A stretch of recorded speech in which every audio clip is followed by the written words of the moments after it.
سی بات ہے نا کہ دیکھیں توشہ خانہ میں ضمانت ہو جاتی ہے, سائفر میں ہو جاتی ہے, عدت میں جو نکاح کیس تھا اس میں فیصلہ لکھا ہوا جج پڑھ کے نہیں سناتے دوسری کورٹ کو. میں یہی پوچھ رہی ہوں کہ سارے کیسز میں بظاہر تو ڈرامہ تھا سر, میں اس پہ اب کوئی تبصرہ نہیں کرتی لیکن عوام پہ چھوڑ دیتے ہیں وہ بات بھی کہ سر لیکن یہ سب کچھ ہو جاتا ہے علی بھائی, لیکن اس کے بعد پھر آپ کے خود کل 2 کیسز آپ کے ختم ہوئے, اس سے پہلے بھی 2 کیسز شاہ محمود قریشی صاحب, خان صاحب کے بھی 9 مئی کے ختم ہوئے سر. لیکن جب بھی کسی سے بات کریں تو لگتا یہ ہے اور ان کی رائے یہ ہوتی ہے کہ خان صاحب کا باہر آنا ممکن نظر نہیں آتا ہے. یہ اس کی ایکسپیکٹیشن کتنی ہے آپ لوگوں کو, کیونکہ پی ٹی آئی میں جب بھی بات کریں وہ کہتے ہیں کہ نہیں اگلے چند ہفتوں میں خان صاحب رہا ہو جائیں گے, لیکن دوسرے حلقوں سے بات کریں تو وہ کہتے ہیں ایسا پاسبل نہیں ہے. اس کے اوپر آپ لوگوں کی کیا سوچ ہے؟ دیکھیے ٹیکنیکلی اسپیکنگ اس وقت توشہ خانہ کیس میں سزا معطل ہے, وہ اس میں باہر اس کے ساتھ ساتھ القادر ٹرسٹ کیس میں سزا معطل ہے, اس میں بیل ہے, اس میں وہ باہر ہے. یہی میں کہہ رہی ہوں بالکل. سائفر جو ملکی تاریخ کا کوئی دوسرا تیسرا اہم ترین کیس تھا, اس میں خان صاحب اللہ نے باعزت بری کیا ہے. اب ایک رہ گیا آپ کا عدت کیس, اس بار نکاح پہ سزا دینے کی کوشش حکومت, مطلب ان کے پاس لے دے کے کچھ نہیں رہا, nothing is on their plate, تو وہ عدت کو پکڑ کے بیٹھ گئے ہیں. حالانکہ شرعی مسئلہ یہ ہے کہ خاتون نے اگر کہہ دیا کہ عدت ان کی پوری ہے, nobody has any problem in that, اس پہ سب کچھ آرگومنٹس ہو چکے تھے, سب کچھ ہو چکا تھا. اب اس پہ یہ دیکھیے کہ فیصلے کے لیے 9 بجے کا وقت تھا پچھلے ہفتے, آرگومنٹس کمپلیٹ تھے, صرف فیصلہ سنانا تھا محفوظ, اور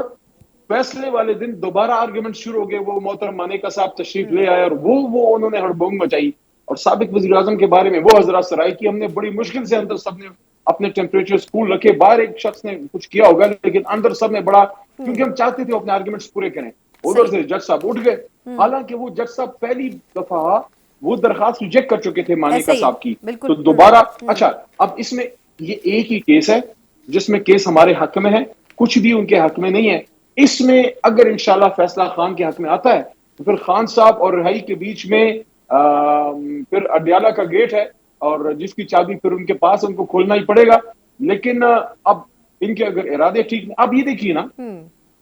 کہ مذاکرات کی بات چل رہی تھی 2-3 ہفتے سے, ایک طرف مذاکرات کی بات کرتے ہیں اور ایک طرف جو ہے تو وہ خواجہ سرا صاحبان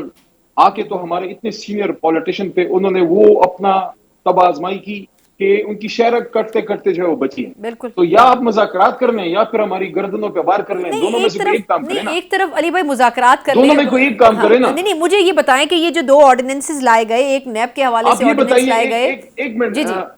آپ مجھے یہ بتائیے کہ کیا مانیکا صاحب کے ساتھ جو برا تھا, میں اس کو سب کنڈیم کرتے ہیں, انہوں نے جو گالیاں دی عدالت کے اندر خان صاحب کو وہ بھی غلط تھا, لیکن باہر جس نے ہاتھ اٹھائے وہ بھی غلط تھا. لیکن کیا مانیکا صاحب پہ حملہ چیز تھی, یا اس سے 100 گنا زیادہ خطرناک چیز وہ رؤف حسن صاحب کے جو ادھر اٹیک ہوا, میں نے خود دیکھا ہے شہر سے اوپر وہ کٹس ہیں. مانیکا صاحب کے کیس میں تو انہوں نے لگا دی دہشت گردی کے دفے, رؤف حسن صاحب چیختے رہ گئے, وہ استدعا کرتے رہ گئے کہ میرے کیس میں آپ 788 لگائیں, دہشت گردی ہے, وہاں پہ آپ نہیں لگائی. تو یہ دیکھیے نا حکومت کے یہاں پہ جو حکومت کے ڈبل سٹینڈرڈز ہیں وہ واضح ہوتے ہیں.